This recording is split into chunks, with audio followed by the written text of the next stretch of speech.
여러분 혹시 희망사진관이라는 곳을 들어보셨습니까? 희망사진관. 말 그대로 희망을 찍는 사람들이 모인 곳입니다. 2012년부터 우리나라의 유명한 사진작가 조세현 씨가 책임을 맡아서 서울시와 함께 광화문 앞에서 실행되어지고 있는 재미있는 사진관입니다. 희망사진관. 말 그대로 지나가는 사람들의 희망을 찍어주는 사진관인데, 이 사진사가 나와서 직접 사진을 찍어주면 그것을 그 자리에서 인쇄하여서 약 2,000원, 싼 가격으로 즉석 사진을 구매할 수 있는 길거리 사진관이라고 합니다. 여러분, 사람들의 희망을 사진에 담아내기 위해서는 얼마나 실력 있고 뛰어난 사진 작가가 사진을 찍어야 될까요? 얼마나 실력이 있고 어떤 사람들이길래 희망을 담아내는 일을 할 수 있을까요? 제가 찾아보았는데 놀랍게도 이 사진관에 있는 사진 작가들은 모두 예전에 길거리에서 잠을 자거나 또는 갈 곳이 없어 역에 머물렀던 노숙인 출신들입니다.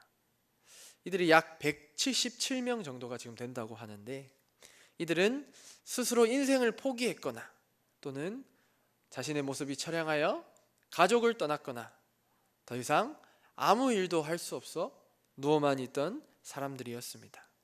그런데 이제는 그들이 변화되어 직접 사진 구도를 재고 셔터를 누르고 자신이 찍은 사진을 판매하는 그런 전문성을 가진 사진 작가로 변화되게 된 것입니다. 이 희망사진관을 계획하고 진행하고 있는 조세현 작가는 이런 말을 하였습니다.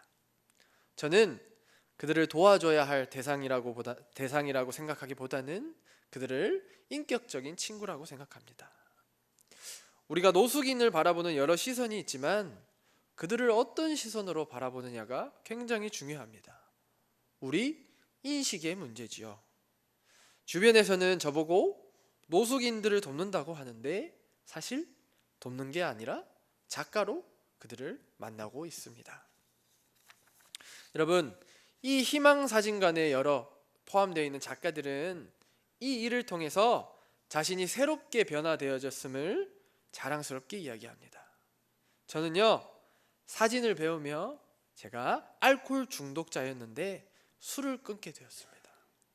저는 도박을 좋아하는 사람이었는데 도박에 중독되었는데 제가 이 사진을 배우고 나서 도박을 끊게 되었습니다.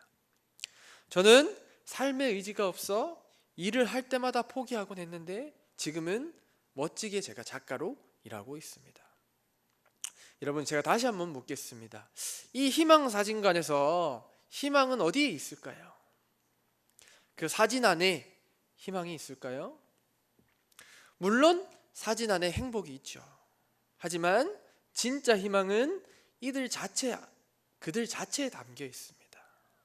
그들이 사진을 찍는 모습을 보고만 있어도 우리에게 힘이 되고 용기가 되는 것입니다. 그냥 그들을 보고만 있으면 우리는 행복해집니다.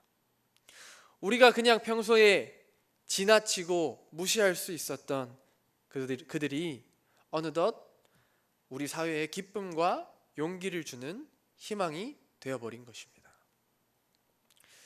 이번에는 제 이야기를 한번 해보려고 합니다. 제가 예전에 한번 전한 이야기인데요, 많은 분들이 잘 알고 계시지만 저는 주말에는 이 자리에 있지만 평일에는 어떤 일을 하고 있죠? 저는 커피를 만드는 바리스타를 하고 있습니다. 혹시 여기서 나는 카페 가본 적이 없다 하신 분 계신가요? 나는 카페 가본 적이 없다 계신가요? 아마 모든 분들이 다 가보신 적이 있으실 겁니다. 저도 커피 마시는 것을 좋아해서 처음에는 취미로 배우기 시작했는데 하나 둘씩 이 일을 계속 배우다 보니까 이제는 제가 매장을 관리하는 매니저가 되었습니다. 그래서 최근에는 카페에 약 한 하루에 200명에서 250명 정도의 사람들이 오십니다. 그래서 저는 자신 있게 이야기할 수 있는 게 저는 커피도 맛있게 잘 내리고요. 또 우리 여러분들이 좋아하는 과일 주스, 또 팥빙수 이런 것들을 제가 굉장히 잘 만듭니다. 그래서 제가 기회만 된다면 한번 꼭 만들어 드리고 싶습니다. 그런데 제가 드리고 싶은 이야기는 제가 일하고 있는 카페는 다른 카페와는 다른 특별한 무언가가 있다는 것입니다. 뭐가 있을까요? 무언가 다른 점이 있습니다. 무엇이 다를까요?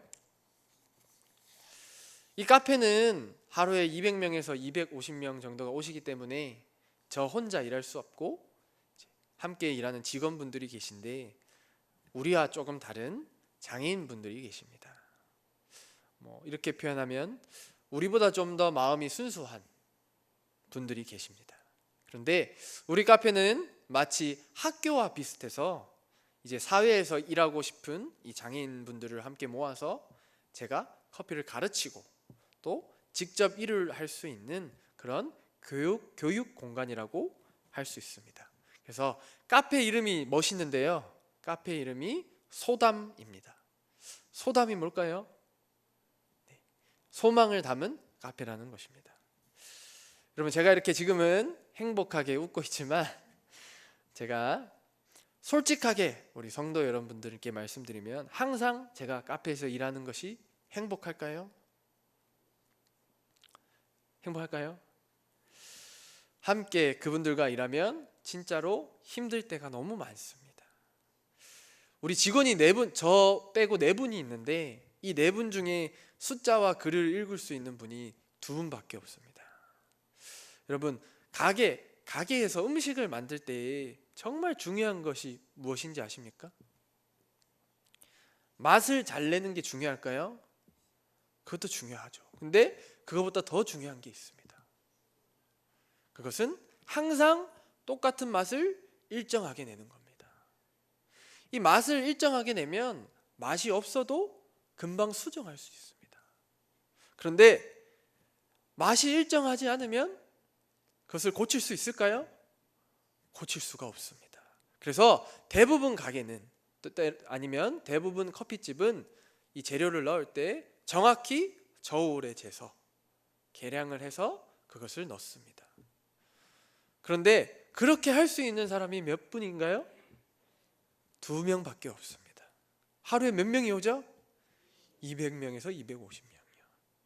그리고 그것뿐만이 아니라 이분들은 저보다 속도가 많이 느립니다. 여러분, 여기 마침 컵이 있는데 이 컵에 얼음을 넣고 우유를 넣으면 여러분 몇 초 걸릴까요? 몇 초가 걸릴까요? 빨리 하면 3초, 오래 걸리면 5초. 그런데 이분들은 제가 말을 하지 않으면 하루 종일 우유만 따르고 있습니다. 사람들이 많이 기다리는데 천천히 해야 되는 겁니다. 제가 얼마나 답답할까요? 제가 속으로 많이 참고 있는데 어쩔 때는 저도 모르게 화를 낼 때가 있습니다. 아니, 저거 내가 이거 하면 금방 하는데, 아니, 몇 번이나 저걸 가르쳤는데 저게 안 될까? 그런 생각이 들 때가 있습니다. 여러분, 우리 카페 소담은 이제 약 3달 정도가 되었습니다.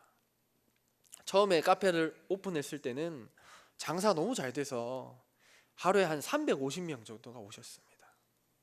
너무 많이 오니까 기분은 좋은데 제가 너무 힘들어서 속으로 그만 왔으면 좋겠다, 이런 생각을 했습니다. 그런데 7월이 되자 손님이 한 150명으로 줄고 말했습니다.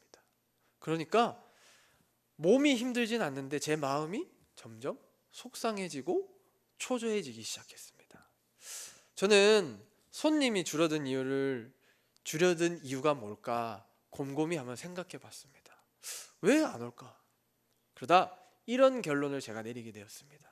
이건 우리 직원들이 느리고 실수를 많이 하니까 사람들이 힘들어서 안 오는 걸 거야. 우리 직원들이 맨날 맛이 다르니까 사람들이 싫어하는 걸 거야. 내 탓이 아니고 누구 탓이죠? 직원들 탓이야.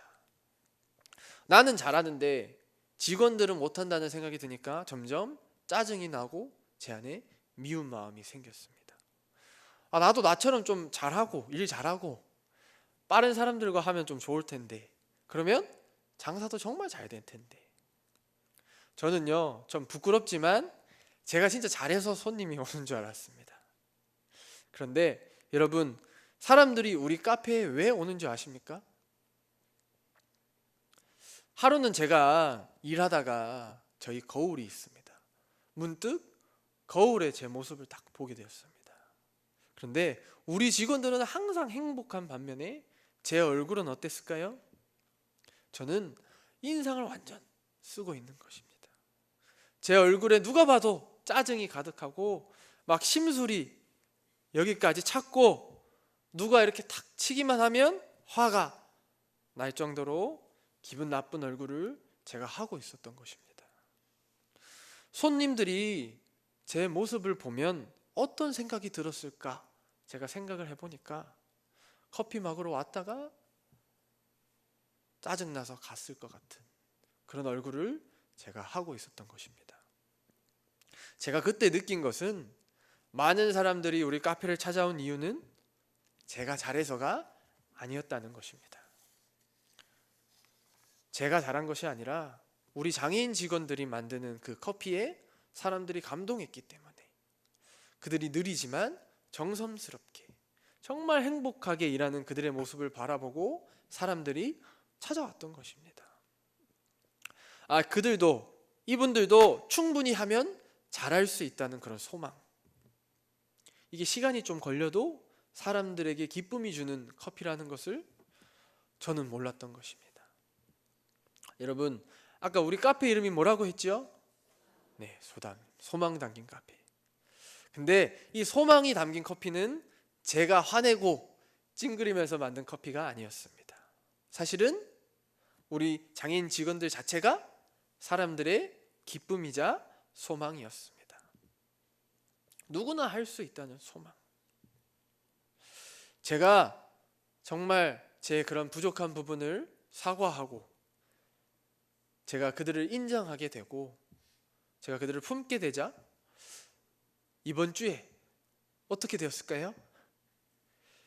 정말 놀랍게도, 제가 말씀을 전하려고 준비한 것이 아닌데 정말 놀랍게도 400명 정도가 오셨습니다. 제가 뭔가를 잘한 게 아닙니다. 그냥 우리 직원들 하나에 사람들이 감동하고 기뻐하는 것입니다. 우리 직원들이 정말 제가 작은 칭찬 하나에 얼마나 행복하는지 모릅니다. 제가 작은 초콜릿을 사가면 그것으로 얼마나 기뻐하는지 몰라요. 오히려 이 카페 소담을 하면서 제가 가르친다고 생각했는데 가장 많이 변화되고 있는 사람은 바로 저였던 것입니다.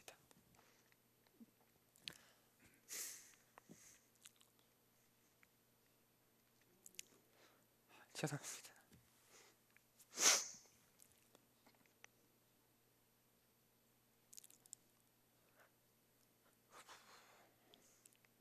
여러분, 제 안에 깨지 못한 그런 편견 때문에 제 안에 행복해 하지 못하고 감사하지 못했던 마음이 너무나 많았음을 제가 깨달았습니다. 저는 우리 직원들을 통해 제가 많은 것을 배우고 또 이분들이 얼마나 소중하고 가치 있는 존재인지 저는 매일매일 깨닫곤 합니다. 여러분, 오늘 말씀을 보면 예수님께서 마을을 다니시면서 아픈 자, 병든 자, 상처받은 자, 소외된 자들을 찾으시며 그들을 사랑으로 안으시고 그들의 병을 고쳐주셨던 예수님의 이야기가 나오고 있습니다. 여러분, 예수님께서 처음에 세상에 복음을 전하시려고 하실 때, 자신의 이름을 알리고자 하실 때 어디로 갔는지 아십니까? 그곳은 높은 곳도 아니고 힘이 있는 곳이 아니었습니다. 예수님은 사람들이 외면하고 소외받았던 그런 마을로 찾아가셨습니다. 저 같으면 더 높고 돈이 있고 이런 곳으로 갔을 텐데 예수님께서는 정말 낮은 곳으로, 슬픔과 탄식이 있는 곳으로 찾아가셨던 것입니다.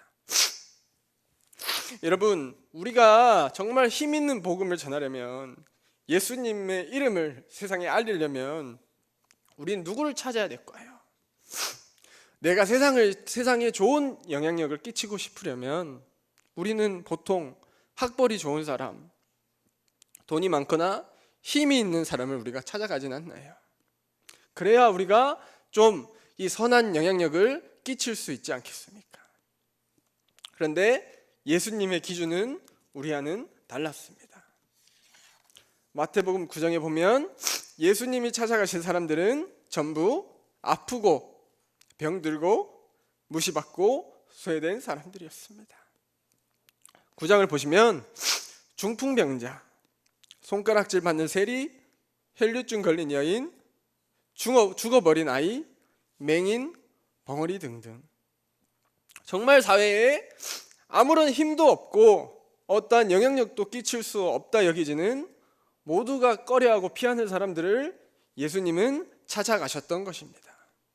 그런데 놀라운 것은 그들에게 예수님이 함께 하시니 그들의 아픔이 깨끗하게 되었고 오히려 많은 사람들이 그들을 보며 예수님을 인정하게 되었다는 사실입니다. 우리 25절 26절을 제가 한번 읽어보겠습니다. 무리를 내보낸 후에 예수께서 들어가사 소녀의 손을 잡으시매 일어나는지라 그 소문이 그 온 땅에 퍼지더라. 제가 30절 31절 말씀을 한번 읽어보겠습니다. 그 눈들이 밝아진지라 예수께서 엄히 경고하시되 삼가 아무에게도 알리지 말라 하셨으나 그들이 나가서 예수의 소문을 그 온 땅에 퍼뜨리니라. 여러분, 이 소외되고 아프고 병든 자들을 통해 예수님의 복음과 사랑이 사람들에게 널리 퍼지게 됐다는 겁니다. 이들이 그리스도의 삶의 증인이 되었다는 것입니다. 여러분, 예수님께서는 제자들을 보내실 때 아픈 자, 병든 자, 소외된 자들에게 보내시며 다시 한번 말씀하십니다. 38절 말씀입니다. 37절 38절 말씀을 제가 한번 읽어보겠습니다. 이에 제자들에게 이르시되 추수할 것은 많되 일꾼이 적으니 그러므로 추수하는 주인에게 청하여 추수할 일꾼들을 보내주소서 하라 하시니라. 여러분, 예수님께서는 아프고 무시당하고 소외받는 사람들을 구원하시기 위하여 제자들에게 10장 1절에 보시면 모든 병과 약한 것을 고치는 권능을 주셨습니다. 그리고 예수님뿐만 아니라 자신뿐만 아니라 이제 예수를 따르는 자들에게 그들에게 가서 내 사랑을 전하라 명령하신 것입니다. 사랑하는 성도 여러분, 제가 얼마 전에 인터넷을 하면서 어떤 전도사님의 귀한 말씀을 들은 내용이 있는데 그것이 너무 좋아서 우리 성도 여러분에게 소개시켜 드리고 싶습니다. 그 내용은 이런 것이었습니다. 우리의 삶은 마치 세탁기와 같다는 것이었습니다. 여러분, 세탁기는 어떻게 되죠? 어떻게 움직이죠? 돌고 돕니다. 그런데 우리의 인생은 어떻죠? 우리의 인생도 돌고 돕니다. 월요일이 되면 저는 어떻게 해야 되죠? 카페에 가야 되고, 주말이 되면 저는 어떻게 되죠? 시자교회에 옵니다. 우리는 이 돌고 도는 인생을 살고 있습니다. 그런데 이 인생이 어떨 때는 너무나 뻔하고 매 순간 나에게 의미 없게 느껴질 때가 참 많습니다. 다시 출근해야 되고, 좀 쉬려나 하면 또 다시 해야 하고, 이제 지겨운데 우리 가족을 위해 또 해야 되고. 그런데 여러분, 우리는 우리의 인생이 얼마나 가치 있고 존귀한 삶인지 잃어버릴 때가 너무나 많습니다. 여러분, 세탁기는 돌고 돌지만 어떤 역할을 하죠? 네, 묵은 때를 깨끗하게 합니다. 얼룩을 지워줍니다. 여러분, 우리의 일상은 그 매일 돌고 도는 그 일상을 통해 하나님이 우리에게 맡겨주신 임무를 우리가 감당해내야 된다는 겁니다. 그것은 다른 사람의 때와 얼룩을 우리가 지워내야 된다는 겁니다. 우리에게 삶의 목적이 있다는 것이죠. 우리의 일상이 얼마나 가치 있고 존귀한 것인지 우리는 잊어서 안 된다는 것입니다. 여러분, 우리의 일상이 소중하다면 예수님이 이 마을을 찾아가셨던 것처럼 우리의 일상 가운데서 우리는 누구를 찾아가야 되겠습니까? 우리의 삶의 소망이 우리가 어디에 있어야 되겠습니까? 여러분, 이 37절 38절 예수님의 명령을 기억하고 계십니까? 추수할 것은 많되 일꾼이 적으니 추수할 일꾼을 보내주소서 하라. 여러분, 우리가 그 일꾼이지 않습니까? 우리가 우리 일상에서 하나님이 보내신 우리의 일꾼이지 않습니까? 저의 소망은요, 지금 우리 지자교회, 또 아동부, 또 카페 소담 직원들에게 있습니다. 이분들이 제 큰 행복이고 제가 살고 있는 지역을 변화시키는 정말 소망 담긴 사람들입니다. 저는 이분들이 주님을 만들면 반드시 이 세상을 변화시킬 것이라는 것을 저는 확신합니다. 그러면 우리 사랑하는 성도 여러분들 삶 가운데서는 어떠한 소망이 담긴 자들이 있습니까? 내 삶을 돌아보면 어떠한 아픈 사람과 어떠한 병든 사람과 어떠한 소외받은 사람들이 내 주변에 있습니까? 여러분은 혹시 그들이 하나님이 주신 세상의 소망이고 이 땅을 변화시킬 수 있는 너무나 귀한 존재라는 것을 생각해 본 적이 있으십니까? 우리의 임무는 다른 것이 아닙니다. 우리의 삶을 통해 내가 속한 곳에 정말 아프고 병들고 소외받은 자들을 찾아가고 그들을 위로하는 것이야말로 주님이 우리에게 주신 임무입니다. 주님이 그렇게 보여주셨습니다. 그분들이 우리의 소망이 되어야 하고 하나님의 소망이라는 것을 우리는 잊지 말아야 됩니다. 여러분, 그러한 분들이 내 삶에 있다면, 내 삶을 돌아볼 때 그러한 분들이 계신다면 우리가 이제 그분들을 찾아가십시오. 그리고 그분들을 안아주십시오. 그분들이 사실은 얼마나 귀하고 소중한 존재인지 우리는 알지 못했지만 그들이 변화됨으로 인하여 얼마나 많은 사람들을 감동시킬지 우리가 기대할 수 있습니다. 그분들 안에 하나님의 큰 기대가 있고 계획하심이 있다는 것을 우리는 잊지 말아야 됩니다. 우리가 꼭 기억해야 할 것은 주님의 사랑을 전할 수 있는 그 일꾼이 필요하다는 겁니다. 그리고 그 일꾼은 바로 우리 사랑하는 성도 여러분이라는 것입니다. 여러분이 그분들에게 예수님의 사랑을 좀 전달해 주십시오. 그것은 어려운 일이 아닙니다. 그냥 예수님이 그들을 찾아가셨던 것처럼 우리도 그분들을 우리 삶에서 찾아가는 겁니다.